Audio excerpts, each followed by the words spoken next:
Unlocking phrasal verbs. Identifying the verb and particle.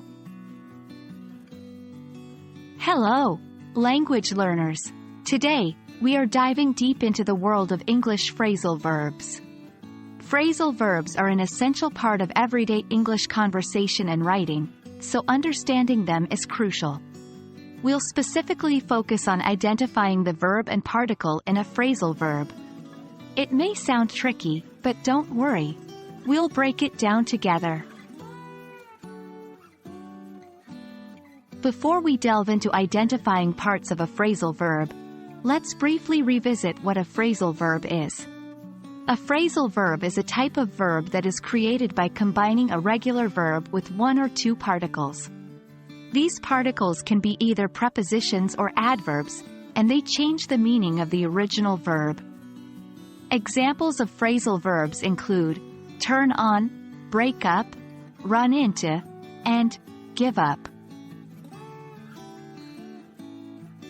Now, let's move on to the main focus, the parts of a phrasal verb.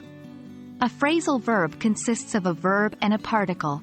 The verb is the action part, while the particle modifies or changes the verb's meaning.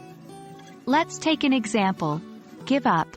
Here, give is the verb or action, and up is the particle that changes the meaning.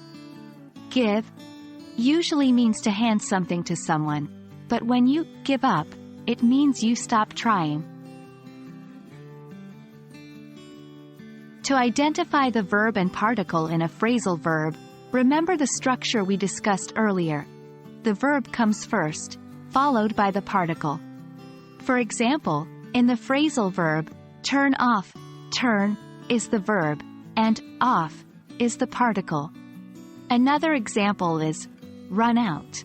Here, run is the verb, and out is the particle. It might seem easy when the phrasal verbs consist of only two words, but some phrasal verbs include three words, such as look forward to. Here, look is the verb, while forward to is the particle.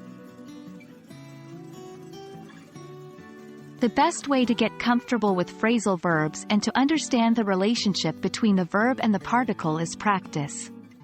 Reading a lot, listening to English songs or podcasts, and speaking in English as much as possible will help you become more familiar with phrasal verbs and how they are used in context.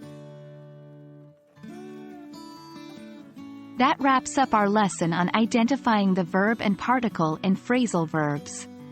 It's a key skill that will aid in your understanding and usage of phrasal verbs. Remember, the more you practice, the better you'll get at it. So, keep exploring and practicing English. As always, thank you for joining me today, and I look forward to seeing you in our next lesson. Happy learning!